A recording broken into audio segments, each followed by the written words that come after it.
Take বাংলার এই ভিডিওতে সবাইকে স্বাগত জানাই আবারও। আশা করি সবাই ভালো আছেন।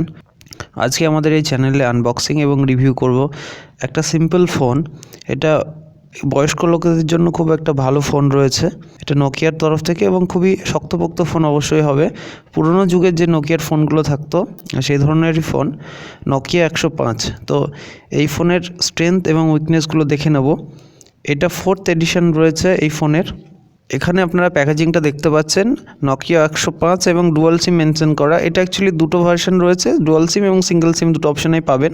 সাথে অনেকগুলো কালার অপশানও রয়েছে, ব্লু, পার্পল এবং ব্ল্যাক কালার অপশানে ফোনটা পাবেন। এবং 1.77 ইঞ্চির একটা ডিসপ্লে রয়েছে। তো চলুন বক্স আনপ্যাক করে আমরা দেখে নিই কন্টেন্টগুলো কী কী রয়েছে। প্রথমে দেখছেন এখানে ফোনটা রয়েছে। ফোনটা একটা প্লাস্টিকের র্যাপ করা রয়েছে, এর সাথে একটা চার্জার দেওয়া হয়েছে এবং ফোনের ব্যাটারিটা আলাদাভাবে রয়েছে। ব্যাটারিটার জন্য আলাদা প্লাস্টিক রয়েছে, তার মধ্যে ব্যাটারিটা পেয়ে যাচ্ছেন এবং একটা ইউজার ম্যানুয়াল দেওয়া হয়েছে।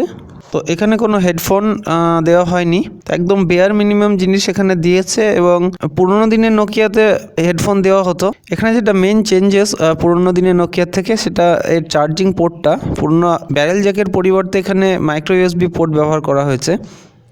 এবং যে চার্জারটা দেওয়া হয়েছে এখানে, চার্জারটার পাওয়ার আউটপুট এখানে রয়েছে 5 ভোল্ট এবং 550 মিলি অ্যাম্পায়ারের। তো অবশ্যই খুব একটা বেশি পাওয়ারফুল চার্জার নয় এবং এই ফোনের জন্য পাওয়ারফুল চার্জারের প্রয়োজনও নেই, কারণ এর ব্যাটারি রয়েছে মাত্র 800 মিলি অ্যাম্প আওয়ারের।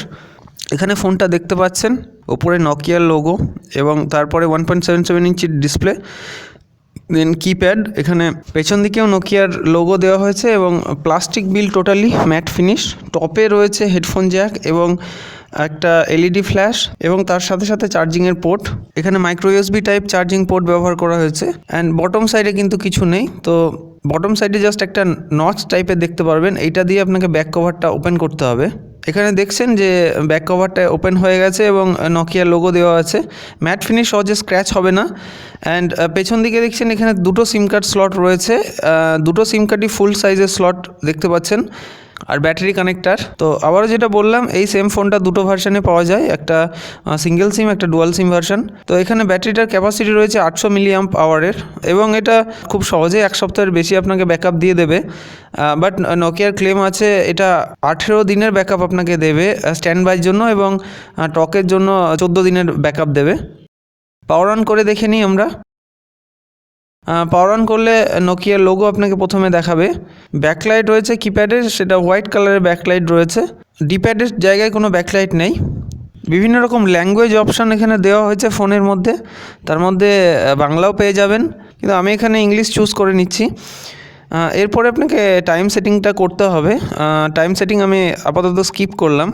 এখানে দেখছেন ফোনের ডিসপ্লেটা কীরকম রয়েছে। রেজলিউশন খুব একটা ভালো নেই, কিন্তু এই ফোনে রেডিও দেওয়া হয়েছে এন্টারটেনমেন্টের জন্য। এর সাথে আপনি বাকি যে অ্যাপ্লিকেশন, এসএমএসের জন্য বা ক্যালেন্ডার, ক্যালকুলেটর, এগুলো সবই পেয়ে যাবেন। কিছু গেম দেওয়া হয়েছে, নোকিয়ার স্নেক গেম, খুব পপুলার পুরনো গেম, সেটা রয়েছে। ইউটিলিটি হিসাবে ফ্ল্যাশ লাইট দেওয়া হয়েছে। ফোনটা অল্প সময় ব্যবহার করে যেটা দেখেছি, শক্তপোক্ত ফোনই রয়েছে, কিন্তু পুরনো ফোনের যে বিল্ড কোয়ালিটি, সেটার সাথে এটা কম্পেয়ার করা যাবে না, কিন্তু তবুও এর বিল্ড কোয়ালিটি বেশ ভালো। এবং কিপ্যাডগুলো একটু স্টিফ। সবথেকে সমস্যা হচ্ছে ডিপ্যাডটা প্রমিনেন্ট না, এবং ডিপ্যাড প্রেস করার সময় মাল্টিপল টাইম আপনি ভুল ইনপুট দিয়ে থাকবেন সহজেই। কিপ্যাডগুলো ফোন থেকে সামান্য একটু উপরে রয়েছে, খুব একটা বেশি নয়, সামান্য। ফোনটা কল করার সময় দেখা গেছে যেটা, যে একটাই স্পিকার দেওয়ার কারণে অনেক সময় একটু লাউড এবং পাশের জন্য আপনার কথা শুনতে পারবে। তবে আপনি ভলিউম কন্ট্রোল করে নিতে পারবেন, লো ভলিউমে আপনাকে ফোনটা সেক্ষেত্রে ইউজ করতে হবে। এই ফোনে 2000 কন্ট্যাক্ট আপনি সেভ করতে পারেন। কোনো অ্যাপ্লিকেশন অবশ্যই ইনস্টল করতে পারবেন না, এবং এটা 2G অনলি ফোন আছে। আর ওয়ারেন্টির যদি কথা বলি, এখানে 1 বছরের ওয়ারেন্টি দিচ্ছে এবং এখান থেকে নোকিয়া রিপ্লেসমেন্ট গ্যারেন্টি দিচ্ছে। অর্থাৎ ফোন যদি খারাপ হয়, আপনার ফোনটা রিপেয়ার করবে না, রিপ্লেস করে দেবে। তো আশা করা যায় 1 বছরে আপনার ফোন এমনিতেও খারাপ হবে না।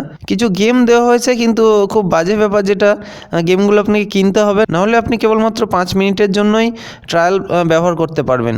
খুব বাজে এটা, বুঝতে পারলাম না এটা কেন করেছে নোকিয়া। সমস্ত গেমের ক্ষেত্রেই দেখতে পাচ্ছেন এখানে 3 মিনিট বা 5 মিনিটের ট্রায়াল রয়েছে, এবং ফুল টাইম খেলতে গেলে আপনাকে কিনতে হবে। আর এই ছোটো ফোনগুলো অন্যতম স্ট্রেংথ হলো এর নেটওয়ার্ক। যেহেতু এটা 2G ফোন আছে, খুব ডিফিকাল্ট জায়গাতেও আপনাকে নেটওয়ার্ক দিয়ে দেবে। কিন্তু জানি না 2G কতদিন কাজ করবে ফিউচারে, যেহেতু 2G ফোনের সংখ্যা অনেক কম হয়ে যাচ্ছে। ভবিষ্যতে 4G অনলি নেটওয়ার্ক যেমন জিও রয়েছে সেই ধরনের নেটওয়ার্কে আপগ্রেড করতে পারে এয়ারটেল এবং ভোডাফোন। ওয়ালপেপারের অপশানে 3টে ওয়ালপেপার পেয়ে যাচ্ছেন, এর মধ্যে যে কোনো একটা চুজ করতে পারবেন। তো যারা স্মার্টফোন ব্যবহার করতে পারবেন না এবং বেশি টেকসাভি নন, স্পেশালি সিনিয়র সিটিজেনদের জন্য এটা খুব ভালো ফোন রয়েছে। কস্টও খুব কম রয়েছে, 1000 টাকাতে সিঙ্গেল সিম এবং 1100 থেকে 1200 টাকাতে ডুয়াল সিমের অপশান পেয়ে যাবেন। ডেসক্রিপশন বক্সে লিঙ্ক দেওয়া থাকছে, যদি প্রয়োজন থাকে সেখান থেকে কিনে নিতে পারেন। আর কোনো কোয়েশ্চেন থাকলে অবশ্যই আমাকে জিজ্ঞাসা করবেন। আর আরও এরকম বাংলা রিভিউ পাওয়ার জন্য টেক বাংলা চ্যানেলটা সাবস্ক্রাইব করে নেবেন। আপনাদের সাথে আবারও নেক্সট ভিডিওতে দেখা হবে। ধন্যবাদ।